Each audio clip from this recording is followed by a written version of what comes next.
Winner point को subscribe कीजिए और बेल आइकन को प्रेस कीजिए। Hello everyone, welcome back to winner point education. मैं अमिता त्रिपाठी, आपकी हिंदी संस्कृत टीचर।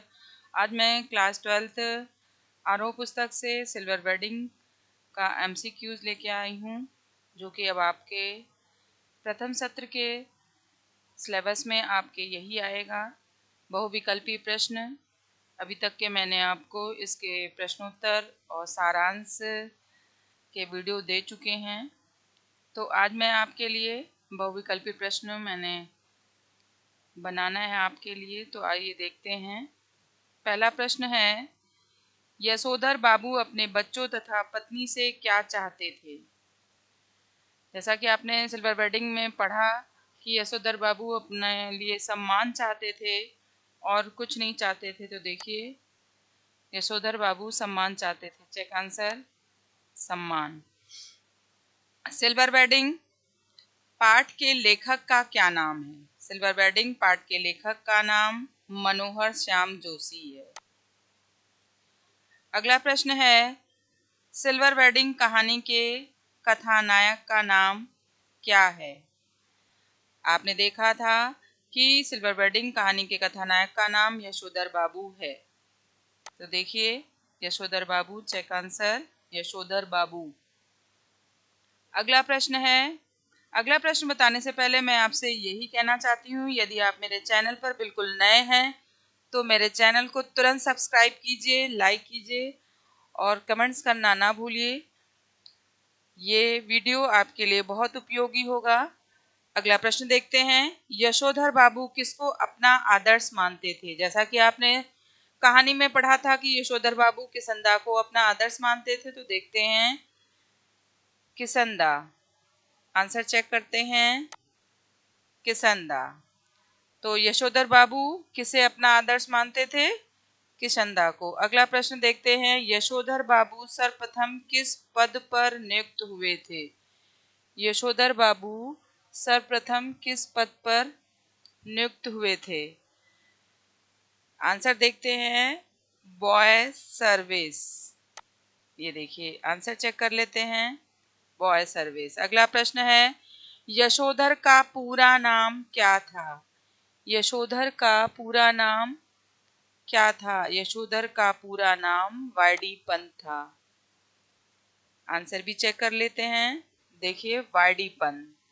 अगला प्रश्न है, यशोधर बाबू के विवाह की कौन सी वर्षगांठ मनाई गई? जैसा कि आप जानते हो कि पाठ का शीर्षक ही है सिल्वर वेडिंग, और सिल्वर वेडिंग कितने वर्ष में होती है? 25वें साल में होती है। तो देखते हैं, 25वीं।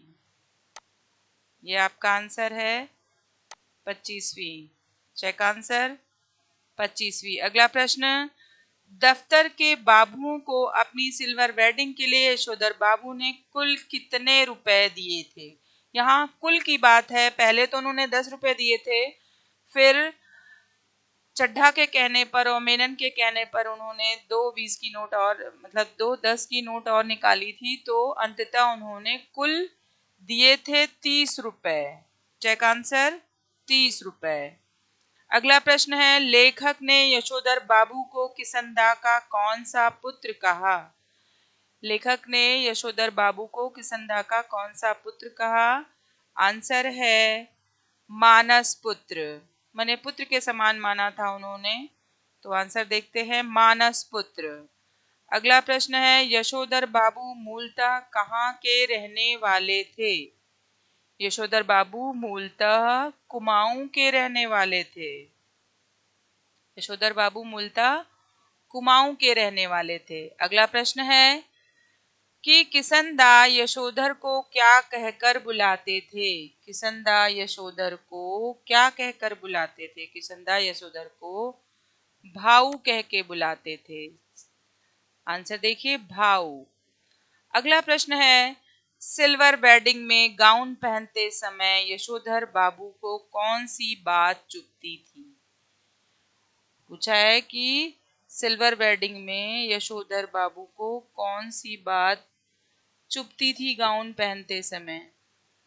तो वो उनसे उनके लोग उनके परिवार में कहते थे दूध लाने की बात।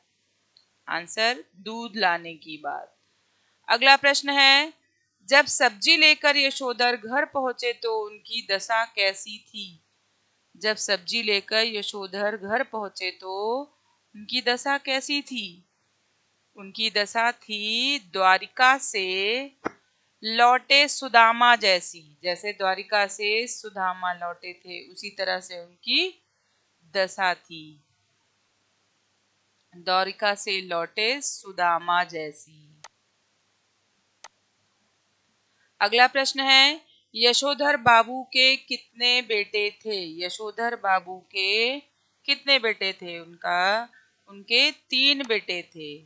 यशोधर बाबू के 3 बेटे थे। अगला प्रश्न है, यशोधर बाबू किस प्रकार के जीवन के पक्षधर थे? यशोधर बाबू किस प्रकार के जीवन के पक्षधर थे? यशोधर बाबू सादगी पूर्ण जीवन के पक्षधर थे।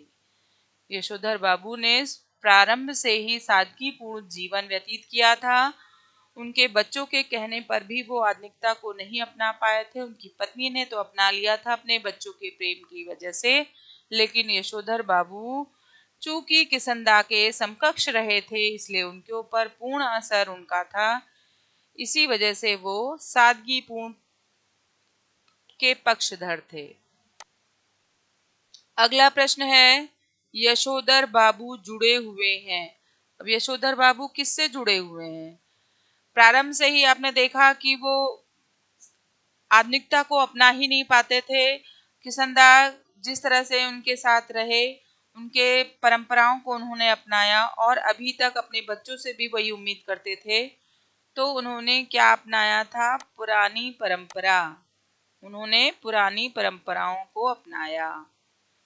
अगला प्रश्न है, यशोधर बाबू की पत्नी किसका साथ देती थी? जैसा कि आपने इस कहानी में पढ़ा कि यशोधर बाबू की पत्नी प्रारंभ से अपने बड़े परिवार में पली, उनके अनुसार उनको कुछ मिल नहीं पाया और वो दबी रही हमेशा। लेकिन जब बच्चे आधुनिक परिवेश में आए, बच्चे बड़े हुए, तो उन्होंने अपने बच्चों का साथ दिया और उनके रंग में रंग गई। उन्होंने किसका साथ दिया? उन्होंने अपने बच्चों का साथ दिया। आंसर देखते हैं, अपने बच्चों का। अगला प्रश्न है, यशोधर बाबू के बड़े लड़के को कितने रुपए मासिक की नौकरी मिली? जो यशोधर बाबू का बड़ा लड़का था उनको 1500 रुपए यानी 1500 रुपए मासिक नौकरी उनको मिली।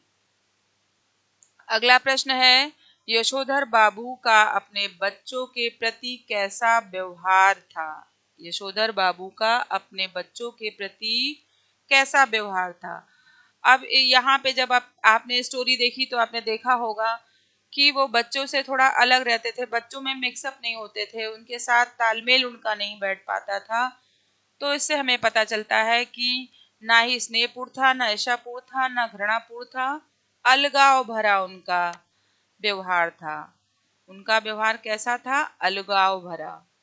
अगला प्रश्न है, यशोधर बाबू के क्वार्टर में कितने कमरे थे? यशोधर बाबू के क्वार्टर में कितने कमरे थे? यशोधर बाबू के क्वार्टर में 2, 3, 4, 1 कितने कमरे थे? उनके क्वार्टर में 2 कमरे थे।